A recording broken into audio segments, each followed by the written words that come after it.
Hello and welcome to the EDHRECast, where we're all about Commander, data, and dad jokes. My name is Joey Schultz, and I'm joined as always by my fantastic co-hosts. Up first, he puts the bad in battles. It's Matt Morgan. So I've come to learn that I really don't trust people who do acupuncture because really, they're always just looking to stab you in the back.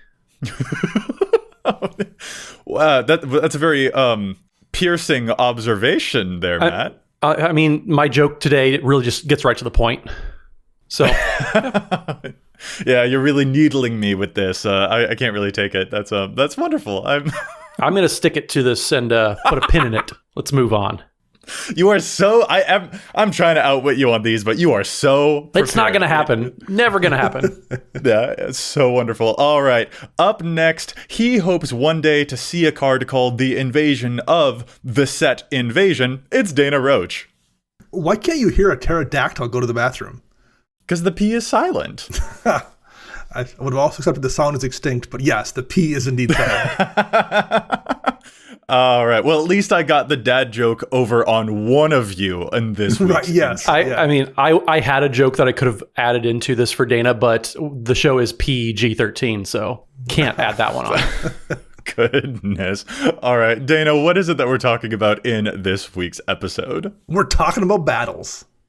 We're talking about I'll battle you.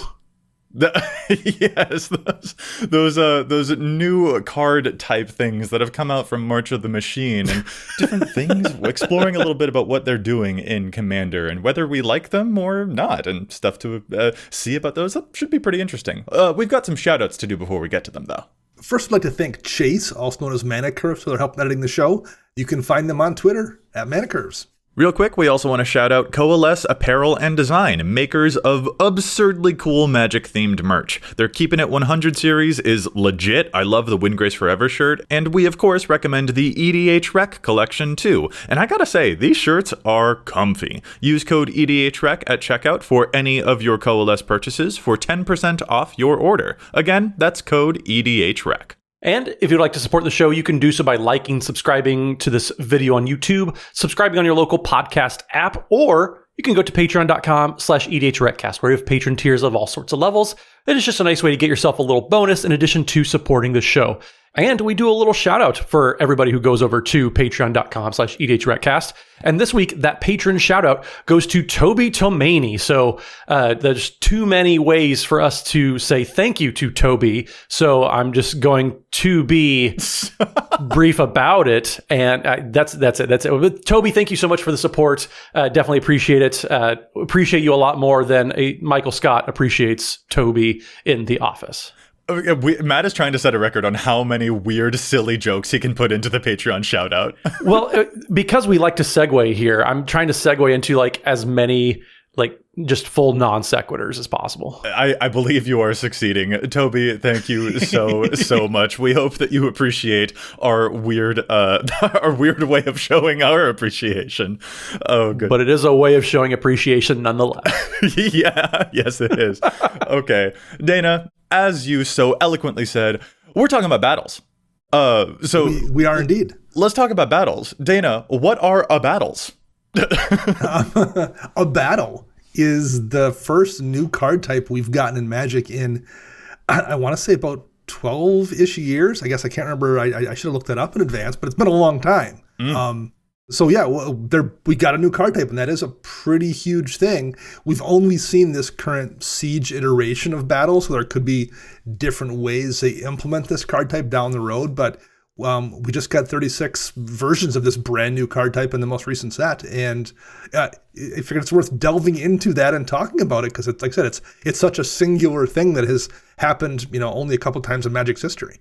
And in keeping with kind of where Fire design from Wizards of the Coast has gone, it's a kind of a complex card design, just both in the nature of the card type, but then the amount of words that are going on the cards. Because again, battles are a two-faced card, so there's going to be two faces, two different sides of it. The first side is the side that you will typically cast from your hand.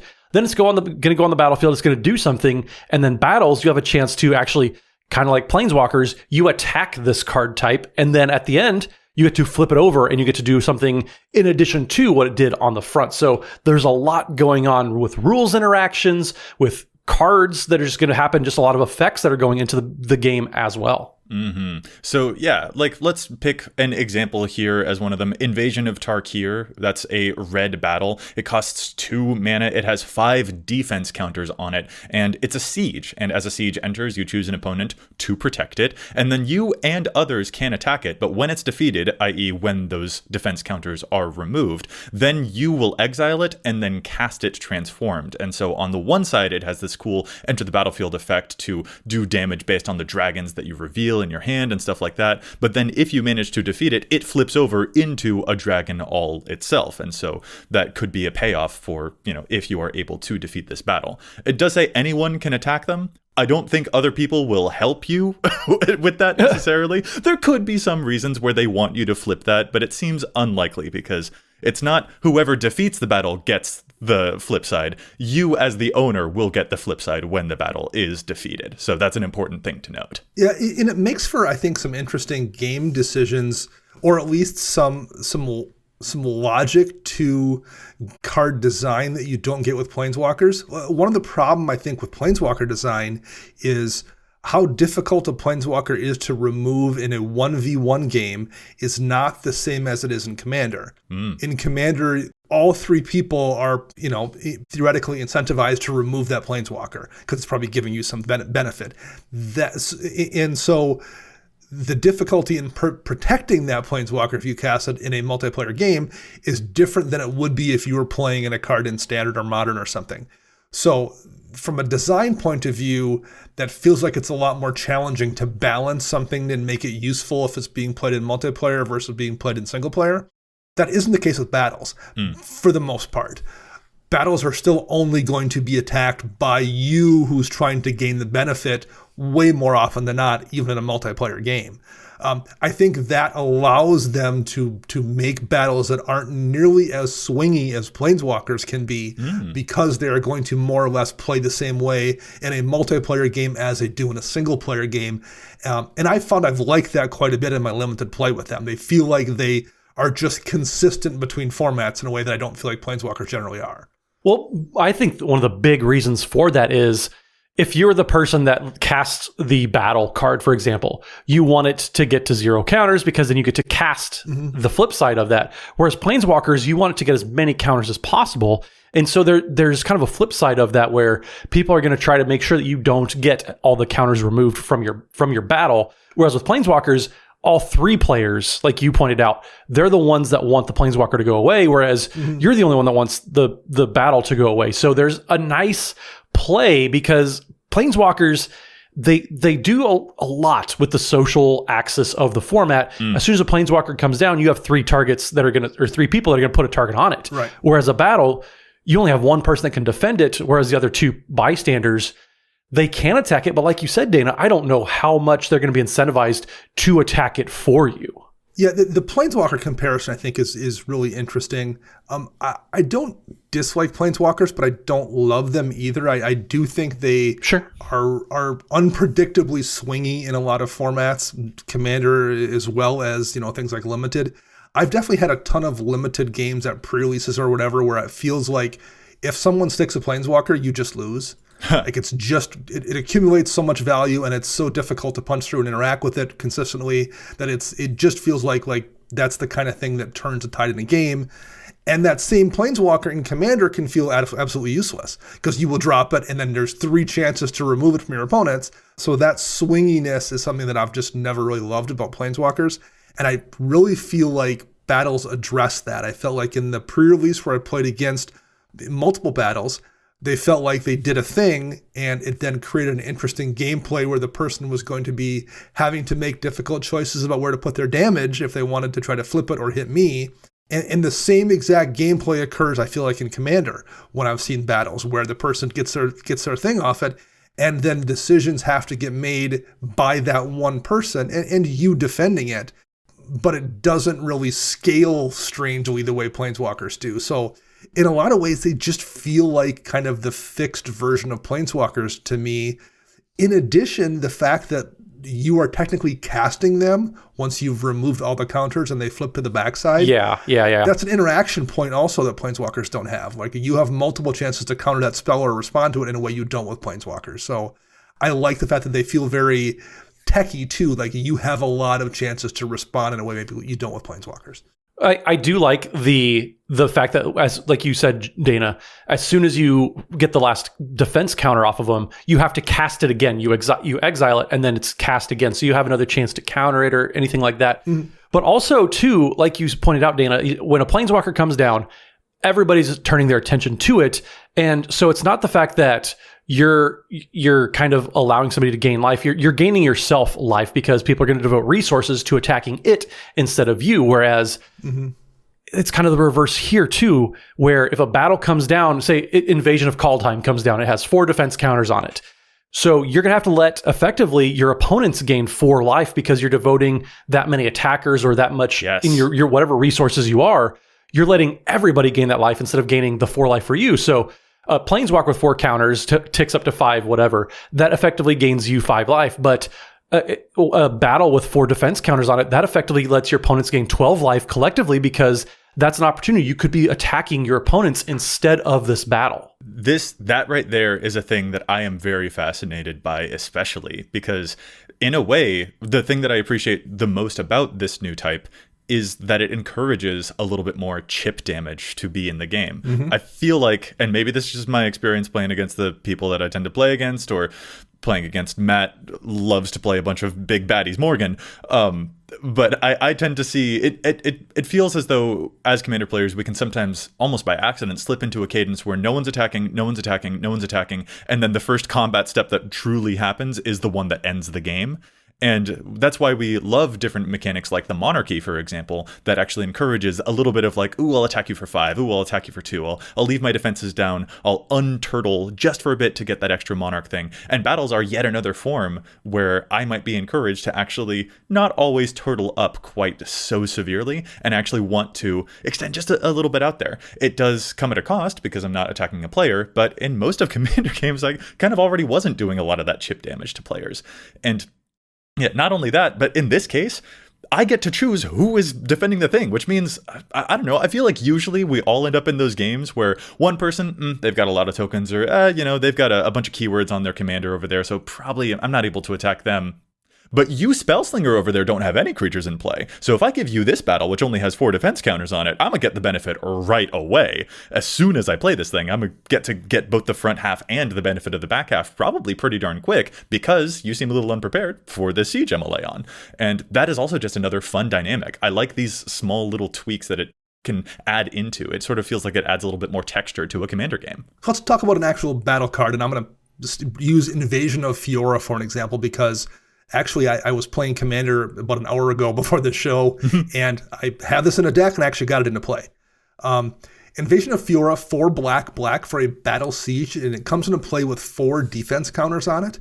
And it reads, when Invasion of Fiora enters the battlefield, choose one or both. Destroy all legendary creatures, destroy all non-legendary creatures, or obviously you can just destroy all creatures, basically. When you've worked the 4 defense counters off it, it then flips, and by flips I mean it's technically cast for no mana, as Marchesa Resolute Monarch, which is a 3/6 legendary creature, human noble with menace and death touch. And Marchesa has a couple abilities. Whenever Marchesa attacks, remove all counters from up to 1 target permanent. And at the beginning of your upkeep, if you haven't been dealt combat damage since your last turn, you draw a card and lose a life, which I love doing. That's why you picked this one. I get it. Right. Yeah, exactly. So what you have basically is this battle that's going to be a board wipe. It's somewhat modular. You can choose whether you're going to blow legendary creatures or non-legendary creatures or blow them all up. It's kind of overcosted. It's going to cost you 2 more than what a Damnation would cost to do the same thing. Although you don't have the modular ability, I guess, on Damnation. And that's maybe all it's going to do. Like that might be good enough, having a modular board wipe. That's a little expensive. Maybe you're happy with that. And that's what I think is really interesting about these. You can just be content, perhaps, with that front half, or at least be content with it for several turns. Maybe you just need to clear the board and that's all you care about. and then when the opportunity presents itself down the road in like 3 or 4 turns, then maybe you'll knock those counters off it or use some trick to remove the counters and then get yourself that 3/6 Menace Death Touch Marchesa. I like that about it. I like the fact that like you have to make a whole bunch of choices along the way. And it also lets you make those choices. You can, make those decisions. I think that makes for really good gameplay in a whole bunch of ways. Yeah, well, and Marchesa brings up a really cool point. So yeah, when Marchesa Resolute Monarch attacks, you remove all permanents from up to 1 target permanent. So you can either use it to flip your own battles, for example. You can kill off planeswalkers for your opponents. It kind of does a cool Hex Parasite type of effect where Hex Parasite, for those who don't remember, is 1 mana for an old creature from one of the second time actually that we saw Phyrexians.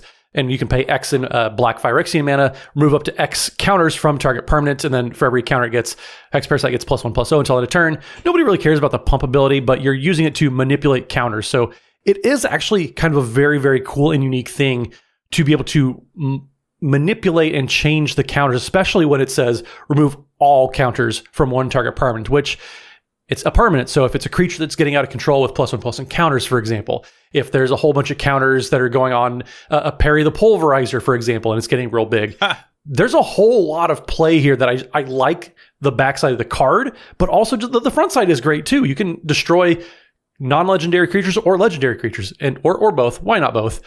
But yeah, there's a lot to like on Invasion of Fiora in general, but also there's some just really cool things that they're introducing and play patterns that I like a lot. I quite agree. Like, Matt, you've got a Shanid deck, which is it's all Mardu cares about legendary creatures, and I have to imagine that this potential one-sided board wipe is catching your interest regardless of whether or not you flip it ever. Just because, like, I mean, that's thank you. A cool ability. Thank you for reminding me that deck exists because I now have one in my cart. So thank you very much, Joe. There you go. But yeah, no, the Hex Parasite is a really good thing to point out. There are other ways that you can manipulate these things without just having to resort to battle. Battle on battles. Wow, the name of the card type actually is probably going to be a little bit weird for me because the battles that you can battle are entering the battlefield, and that's just getting, too many of the same word all at once. But yeah, being able to manipulate them like that. In this case of Marchesa, being able to continually run down even more of them that you might play. Hex Parasite, removing future ones of them.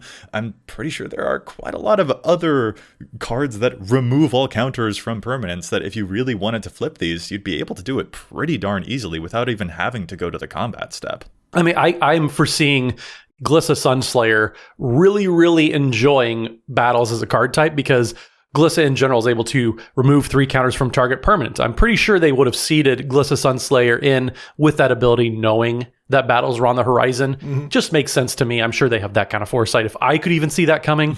But yeah, there's a lot of really cool things you can be doing, manipulating those counters. And I'm curious to see, just because we've already seen Glissa Sunslayer playing a lot of sagas already and being able to take the counters off, re-get those abilities.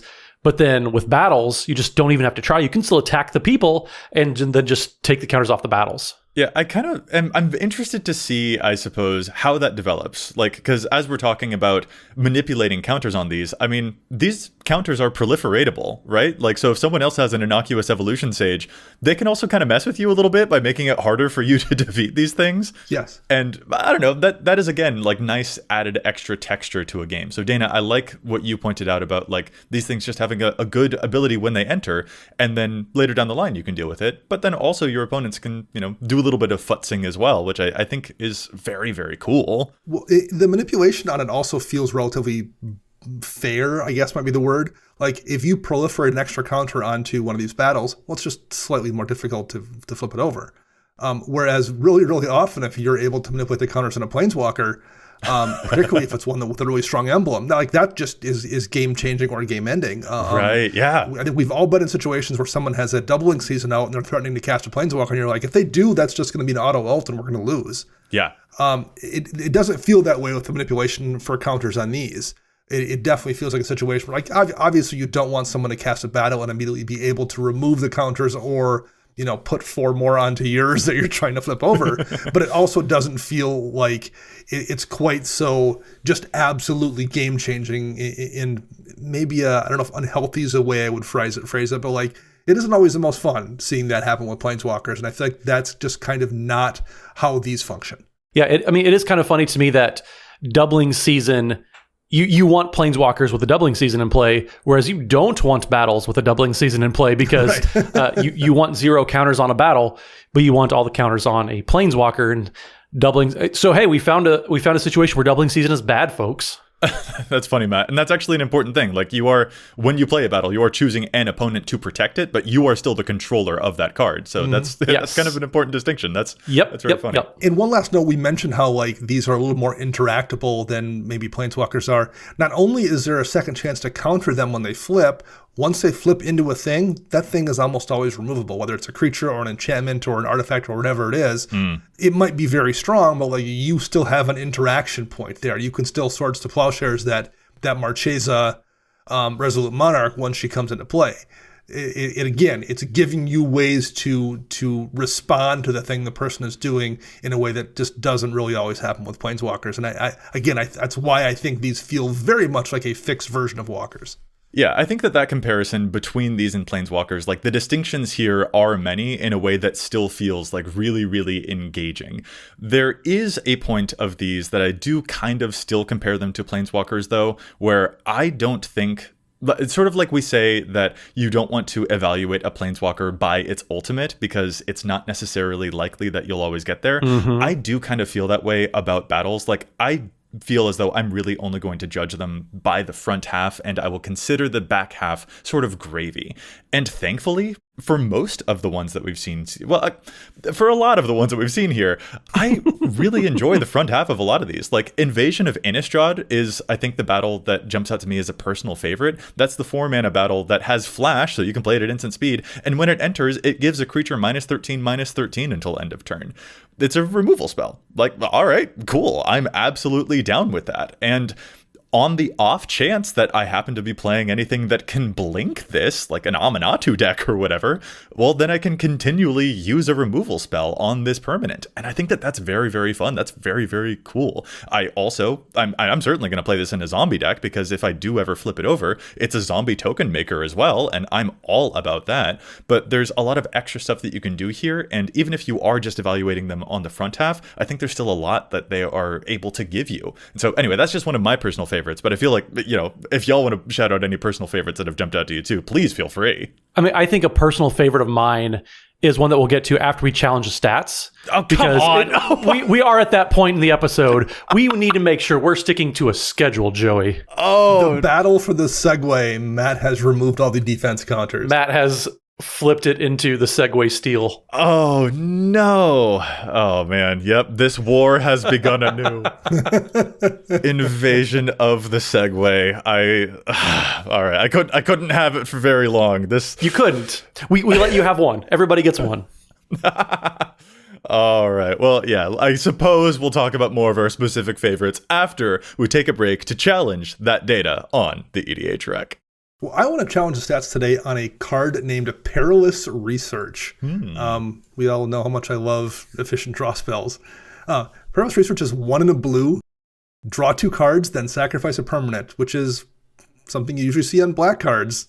Matter of fact, you see it in a bunch of really popular black cards, including things like Costly Plunder, which is in almost 25,000 decks. Perilous Research is in only 5,500 decks. And it's in a lot of decks that are also running Costly Plunder.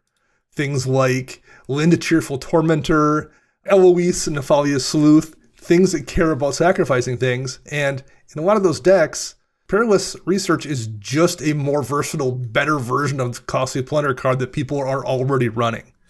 Maybe you want to run both of them. I don't know. There's a bunch of other effects, things like Village Rites, whatever, that also are allowing you to sacrifice stuff. But being able to sacrifice anything on Perilous Research for 2 mana to draw those 2 cards, compared to there's usually a restriction to creature or artifact in the black effects, you're better off just running Perilous Research. And I think folks either don't know it exists or don't think to look for it because they're assuming that black is going to do that effect better. It doesn't always, at least in this one particular narrow case. So my challenge here is for Perilous Research. If you are playing a deck that needs to sacrifice stuff and you're relying exclusively on black, blue has one option that may be more versatile. I love that. Can I share with you one of my favorite ways I've ever seen perilous research be used? It was so cruel. Someone played it in a Yasova Dragonclaw deck, which steals your opponent's creatures, and then they cast a perilous research and sacrifice the creature they stole after they hit someone with it. And I was like, nice. Yeah, that felt really. I mean, I felt sorry for them, but I also didn't because I'm like value. So like that was And you expect that usually in black theft decks that do that kind of thing, but you don't usually see it in decks that don't have access to black, and like that's one of the few ways to do it in Yasova. So yeah, absolutely. All right, so I will move to our listener submitted challenge of the week, and this one comes to us from JJ Mickey in our Discord, who's got a very simple but very good challenge here for an overplayed card in Drivnod Carnage Dominus decks, and that is the 5-mana 8/3 Phyrexian Horror that says if a creature dying causes a triggered ability of a permanent you control to trigger, that ability triggers an additional time. And JJ points out that there are only about 400 Drivnod decks at the moment, but there's a bit of a non-bo going on in those decks that is definitely worth taking note of. And JJ, you know that we love pointing out any non-bos as potential overplay challenges. Specifically, Vran Executioner Thane is showing up in more than half of the Drivnod decks that have been built so far. Vran Executioner Thane is the 2-mana 2/2 Phyrexian Vampire that says whenever one or more other creatures you control dies, each opponent loses 2 life and you gain 2 life. But this ability triggers only once each turn. And that is actually very important with Drivnod's ability. Vran has the text, triggers only once each turn, and that negates Drivnod's ability. Even though it does say, oh, it triggered twice, well, Vran is like literally, nah, I can't. So that is probably an important thing to take note of, and there are plenty of other Aristocrats cards that you could pay attention to instead. Thanks so much, JJ, for your challenge. Well, I'll wrap us up then real quick for the week, and I'm going to talk about one of the most popular commanders over the past few weeks, which happens to be a new commander from one of the new pre-constructed decks, which is Sidar Jabari of Zhalfir. So that is the Esper-colored Knights deck, and it's all about making knights and just going burr, which I can definitely appreciate. Sidar Jabari has Return of the Eminence ability, so it's an ability that happens whether they're in the battlefield or the command zone, and whenever you attack with one or more knights, if Sidar Jabari of Zhalfir is in the command zone or on the battlefield, draw a card, then discard a card, and then Jabari also has Flying, First Strike, and whenever Sidar Jabari deals damage to a player, return target knight creature card from your graveyard to the battlefield. So, with any pre-constructed deck, we always see cards that come in the deck out of the box that maybe they're not the most efficient use of a card slot in the deck. There's some cards that they're nice, they're fine, but you definitely want to be looking to upgrade them if you're making some new edits for yourself. One of these cards that it came in a pre-constructed deck that I had that we talked about earlier, actually, my Shanid deck, is Jasu Vess Lich Knight. So Jasu Vess is 2 black for a 4/5 legendary zombie knight and has kicker 5 and a black. And so Jasu Vess has menace, and when Jasu Vess Lich Knight enters the battlefield, if it was kicked, create 8 2/2 black zombie knight creature tokens with menace. Now, that's a lot of potential knights, but also you're looking at 10 mana, and I think there's just so many better things you can be doing with 10 mana, especially when you consider that if you happen to reanimate it with Sidar Jabari's ability, you're not going to be able to get the kicker cost out of it being reanimated. It has to be a cast trigger. So 4 mana for a 4/5 with menace, that's fine, but we're playing commander here. You want to do some big and cool things for 4 mana. And so I just don't think that this is really one of those holdover cards you want to be keeping around. It's still being played in over 35% of Sidar Jabari decks. I think that number is too high. That's one of those immediate cuts to me.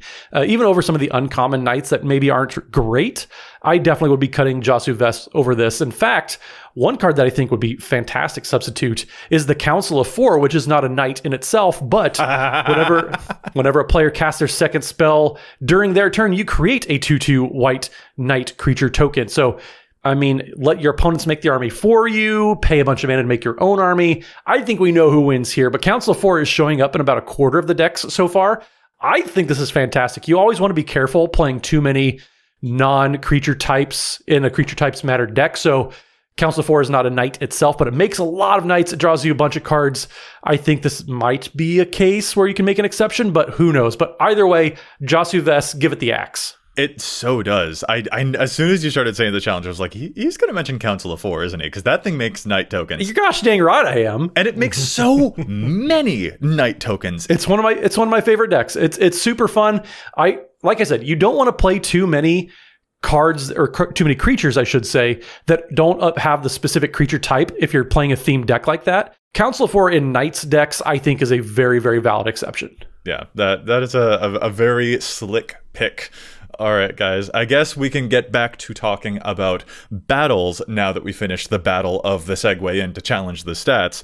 I had just talked about a battle that I really enjoyed, and I was going to ask Matt, are there any battles that have caught your attention that you really like? But you stole my segue. So Dana, are there any battles that have caught your attention that you really like above all of the others? Why, yes, Joey, there are some battles I would love to talk about. Thank you for asking. Hey, no, what? Dana, go ahead. He's stealing every segue. I'm stealing every handoff. Grand theft segue here with Matt. I don't know if this is one that I like necessarily so much as I think it's one that a lot of people are going to like, because I just don't run many tutors anymore these days. But Evasion of Ikoria is a really good card. Green, and X. When Invasion of Ikoria enters the battlefield, search your library and or graveyard for a non-human creature card with mana value X or less and put it onto the battlefield. And if you do search your library this way, shuffle. And it comes into play with 6 defense counters on it. Tutors are always useful. So like if we were talking about cards that have, like if you're not planning on flipping it over and you're just thinking about like the utility of it, double green and X to go get a thing isn't terrible cost at all, particularly in green where like this is probably a turn 2 thing you could do to just go get a Dryad Arbor and put it in play for ramp. Like if you just think of it as a worst case scenario, you're going to cast it kind of like as a rampant growth and go get yourself a Dryad Arbor instead of a forest, that's probably pretty decent. And the ability to flip it over on the other side and have Zolortha an 8/8 with reach. And for each non-human creature you control, you may have the creature assign its damage as though it weren't blocked, which is even better than Trample, basically, because nothing's getting soaked up. So early game, if you have that in your opening hand, it can just be a ramp spell. Late game, it can go get a giant beater, and the ability to flip it over into something that like basically is going to let you overrun people, kind of, is amazing. So like that is a card that I would imagine we're going to see show up in a whole bunch of decks. Well, and I think there's a ton of precedent too for this type of card, for this specific card, Invasion of Ikoria, to get a lot of play. So when you look at Green Sun Zenith, it is played in almost 94,000 decks on EDHREC. It does kind of the same thing. It's 1 green, pay X, search your library for a green creature card, X or less, put on the battlefield, shuffle Green Sun. But also Court of Calling is played in almost 80,000 decks. So like those are 2 cards right there that have a very, very direct comparison to what Invasion of Ikoria is doing. I don't love tutors. I like the randomness, but this card has a lot of precedent to be played a lot, and it flips over into a massively powerful effect. Matt, I feel like you didn't even name the biggest allegory here, which is Finale of Devastation. Like, also, X green, search a library and graveyard for a creature card with converted mana cost X or less, goes right onto the battlefield. And if X is big enough, then all of your creatures get a big, huge bump. But, I mean, you don't always need that. Like Dana said, you can just get the Dryad Arbor. That's amazing. Finale of Devastation showing up in more than 100,000 decks. So yeah, Dana, you were saying that a lot of people might like Invasion of Ikoria. Invasion of Ikoria is by far the most popular battle so far. Sure. It's showing up, I mean, it's early data yet, folks, but it's showing up in nearly 4,000 decks at the current moment. And the next most popular battle card is showing up in just 1,600. So this one is definitely, gonna do some work. And if I can be especially a butt about Invasion of Ikoria, I know I love mentioning Babala Saga, but you bet your butt that I put Invasion of Ikoria into my Babala Saga deck, because I can pay 2 mana, get a battle as a card type, and go fetch out like a Memnite or an Ornithopter, and also have an artifact and a creature. All 3 types for just 2 mana. I also love this thing. This thing's great. Even if I'm not ever going to flip it over and I'm just going to eat it for a Baba Potion, this thing is awesome. Well, let's come back to talking about those weird corner cases that just the addition of battles in general affect things like Baba Lasagna later on. So after, we'll come back to this. Yes, yeah. We still have some. Matt is allowed to tell his favorites now. Now that he has done his time for stealing my segue. Well, I do love Invasion of Ikoria. Yes, it's probably doing some of the most Matt things of all the battles, but there are 2 other green battles. Of course, I want to talk about the green ones because it's the best color, but also they're doing some of the wildest things too. So Invasion of Chandalar, I am very much excited for in just any deck that likes to play a bunch of big, beefy creatures, which I typically do.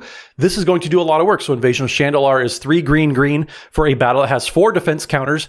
When the Invasion of Chandalar enters the battlefield, return up to 3 target permanent cards from your graveyard to your hand. And then when it flips, it turns into Leyline Surge, which reads it's an enchantment that at the beginning of your upkeep, you may put a permanent card from your hand onto the battlefield. So it's a free Elvish Piper every turn, which is silly, and I love it. Yeah, there's so much value to be had in that. And the fact that it only takes 4 defense counters to flip it is very surprising. And additionally, it's flipping over into an enchantment, which, at least of the things we've seen, is one of the more difficult of these permanent types to then remove as well. So you're going to probably get pretty good value out of that card. This is another one of the ones similar to Invasion of Ikoria that I feels like just has a lot of homes in a lot of different decks because it's just so broadly useful at a bunch of different power levels. See, I had expected Matt to bring up the Invasion of Zendikar as one of his top favorites. Which I also like. I said I like 2 of the other green ones, and that is the other one. Cool. So okay. Give it time, Joseph. I know I stole the segue, and so you're in a hurry now. Yes. Yeah. But yes, Invasion of Chandalar, Invasion of Zendikar, this one, the other Alar. Invasion of Zendikar is 3 and a green for basically it's just an explosive vegetation. You can search your library for up to 2 basic lands, put them on a battlefield tapped, and then shuffle your library. Has 3 defense counters, flips into Awakened Skyclave, which is a elemental. It's a 4/4, has vigilance and haste, and Awakened Skyclave is on the battlefield. It's a land in addition to its other types, and you can tap it to add 1 mana of any color. So you get a 4/4 mana dork that's going to do a lot of work for you. And it's an elemental. Like, this is the thing that's huge for me. Like, maybe this is a little bit niche case, but like, this feels so at home in an Omnath Locus of Rage deck because it gets you the 2 lands. If one of your elementals flips, Omnath can ping this thing for the 3 damage, flip it over into a land, which gets you another elemental, and this is also an elemental. So you're getting even more benefit. It feels like this card was tailor-made for one of your very favorite commanders. It's a very good card that I'm going to put into an deck. And deck. Yes. And by that I mean multiple of my decks. Well, and also, like, Invasion of like this, it's 4 mana to get 2 basics. Again, at baseline, that's great. Explosive Vegetation is still showing up in 51,000 decks these days, and it has been outclassed by so many things. Invasion of Zendikar is another version of a card that is just like, Explosive Vegetation has been left in the dust. Migration Path is yet another. There are so many other things that are 4 mana, get 2 basics, but they have other incidental upside that, y'all, if you're still playing Explosive Vegetation, they've made better Explosive Vegetations. You have a chance to correct that mistake is what we're saying. Well, and since then, I guess I did wait until the second half of the show to talk about my favorites. Joey, you're welcome.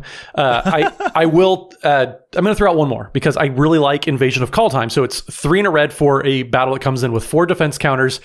When Invasion of Kaldheim enters the battlefield, exile all cards from your hand and then draw that many cards. And until the end of your next turn, you may play cards exiled this way. So right off the bat, you kind of get to wheel your hand, but you exile them and you get to play them until your next turn. We've talked about Impulse Draw being such a powerful addition to Red's card draw suite.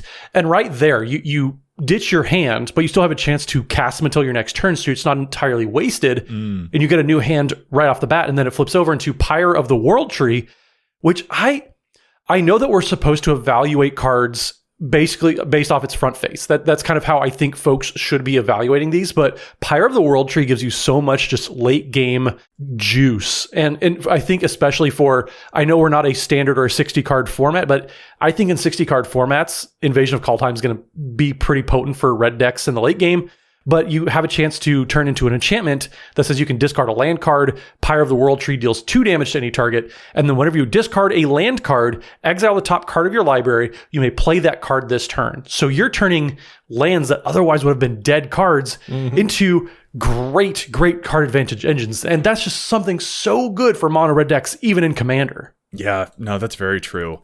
And, I also want to note that overall, it doesn't feel like these are good stuffy cards that go just anywhere. They feel like they have niche homes. Like Invasion of Segovia, for example, is the blue one that makes 2 1/1 Kraken tokens with trample, and it can flip into a really cool untapper card. And this is just a really neat effect that it feels like it's got some very specific homes, like in the new Convoke decks, or if you're playing a mutate deck, I have to imagine that these bodies would be really cool to mutate onto, or if you're playing a polymorph deck and you need token fodder, that sort of thing. Like each of those applications is pretty particular. And, speaking of tokens, there's also the new Invasion of New Phyrexia too, which is the blue-white X battle that makes X Knight tokens. And I just encountered this card in multiple games against Teferi Magic, the cosplayer. We were just playtesting some cards against each other, and he used this one multiple times in his new Sidar Jabari of Jalfir deck, which is a really great fit, because that deck cares about knights. So again, a pretty specific home for this new card. And I gotta say, the dynamic that card created in the game was really cool. The first time that he played it, he gave it to someone who had no blockers and then flipped it immediately into the Planeswalker on the back half, and he was able to make a bunch of emblems with that Planeswalker to power up his knights for the rest of the game. And in another game, he played that invasion card again and he made knights with it, but the board got wiped before he was able to defeat it and flip it. But then next turn, he just played one creature onto an empty board, and the battle was still waiting right there, and we were all like, oh, there's nothing we can do about this, huh? So even when he didn't flip it right away, the tension that thing had still just hanging in the air, defenseless after a board wipe, I just thought that was a really cool moment. So the nicheness is cool, the front halves can still be really darn good even if you never flip them, but they have a lot of play to them that we get to explore and discover, and I'm excited to discover them. Well, when you talk about a lot of play to discover too, I mean, there's a lot of play to these kind of outside of the battles themselves as well. And I think, Joel, you mentioned that talking about Baba Lasagna. That's a card that cares about you sacrificing card types. Mm-hmm. Well, we've just got a new one. Yeah. Your ability now to have different choices to hit those 3 card types has just expanded. And this actually, again, speaking of things that came up tonight, somebody cast a Nighthawk Scavenger in their vampire deck against me when the Invasion of Fiora card was in my graveyard. Oh. So that made Nighthawk Scavenger a larger creature than it would have been, 2 weeks ago when battles weren't something we had access to. Tarmogoyf being the most popular example from non-commander formats, for a lot of years was a terror in Eternal formats as just a large creature type, because it gets +1/+1 for each different card type in your graveyard. Well, we just once again have got another card type, so potentially Goyf could get even larger, or at least it's easier for it to get larger given access to more types to hit that number. The Delirium mechanic from Shadows over Innistrad, that cares about, it basically reads, if you have 4 or more card types in your graveyard, then this thing happens. So maybe the creature gets stronger, or you draw a card, whatever. Again, it's just easier to hit that threshold now. And there's not a ton of Delirium cards that see some play, but Descend Upon the Sinful is in over 4,000 decks in EDHREC. That's a card that makes angel tokens. And Traverse the Uvenwald is in almost 7,000 decks. So that is going to be relevant. It's going to be easier to hit those Delirium thresholds just because there's more cards that hit that point now. It's like good guy Dana trying to find reasons to play Delirium cards in Commander. Yeah, right. Listen, he's talking about graveyards, so I love it. Right. And there's not that many of these things. Consuming Blob cares about the amount of card types as well, and that's in 3,500 decks. Baba Lasagna, Joey is playing that commander that cares about it. Nighthawk Scavenger is in almost 35,000 decks. So, yeah, I would say the addition of battles isn't a reason to begin running any of these cards, but if you were already doing it, it just does slightly change how effective they are. Yeah, technically Aminatu's Augury, if I ever flip a battle off the top of that. Right. I don't know that I'm going to put a battle into a thing that with Aminatu's, but maybe it could happen. And those are nice little edges that it's good to, be aware of. Mm-hmm. Yeah, I'm all about those. Now this is my one last rumination on this, is that this is battle with the subtype Siege, and the Siege is specifically the thing that you give to the opponent and you can fight. And so that implies that there will be other types of battles in the future, other types of play to it. And I don't think that I want to see any that are oh, here's a battle that I have to defend, because that might feel a little bit too much like Planeswalkers, which I already have to defend. But I don't know, Dana, talk me down if I am indeed off my rocker. But I I'm kind of wondering whether we'll see other subtypes here that end up being like some type of king of the hill multiplayer situation. Like it's in the middle where everyone is in fact encouraged to attack it. I'm wondering if there's anything that you might see in the future for how battles could expand, or if you like them exactly where they are. I like them where they are, but like, there's no reason they can't open that up. There, you could do a bunch of different things. You mentioned King of the Hill. There's situations where like the person who does knock all the defense counters off it could gain control of whatever the flip side is. There could be situations where, very easily as counters are removed from a battle, it deals damage to the person who's defending it.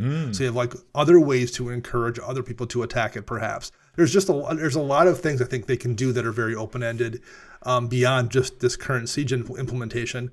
And I don't want to delve too deeply into like guessing what ideas they may have, but I would wager we will begin to see them very, very quickly as new sets come out. Yeah, there's a lot of potential just because whenever they introduce a new card type, they're kind of opening it up to all sorts of different gateways. And so, yeah, I don't have any personal hopes and dreams for what they do with battles. I'm curious to see what they do. I'm always intrigued by what the design team can come up with. But as far as specific expectations, just they have fun. Yeah. And Matt, I think really what I'm hoping for is that we get some type of battle that allows us to play a commander version of the game King of Tokyo. That's what I'm hoping for. You just named my favorite freaking board game ever, so I'm dang right. I'm on board with this. You're on board game with this even. I know you didn't get the first dad joke, but you stepped up your game as we went on.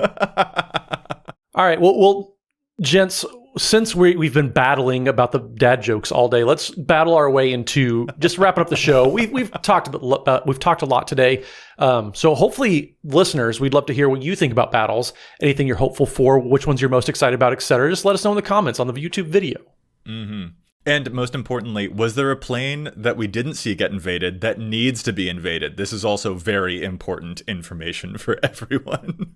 All right, yeah, let's call this to a close. This was a really fun discussion. I am excited to see what we can explore with this new card type in the future. And fellas, if our listeners want to get in touch with us, where is it that they can find us online? Matt? So you can find me on the Twitters at Mathimus55. That's MATHIMUS55. And don't forget, Wednesday evenings we are streaming over at twitch.tv/EDHRECast. And whenever we do stream, we have guests on, and it's always a fun time playing games. So make sure you tune in for all that fun as well. And Dana. You can find me on Twitter at Dana Roach, and I'm writing articles for EDHREC and Commander's Herald. And you can find all of us together at patreon.com/EDHRECast. And I'm Joey Schultz. You can find me at Joseph M. Schultz, and you can find the cast at EDHRECast on all the online spaces as well. Plus, if you've got a question for us, you can contact us at EDHRECast@gmail.com. Our thanks go out once again to Chase for assisting me with the post-production of the show. You can find them online at Mana Curves. Listeners, we'll be back at you next week with more data and insights, but until then, remember, EDH wreck your deck before you wreck your deck.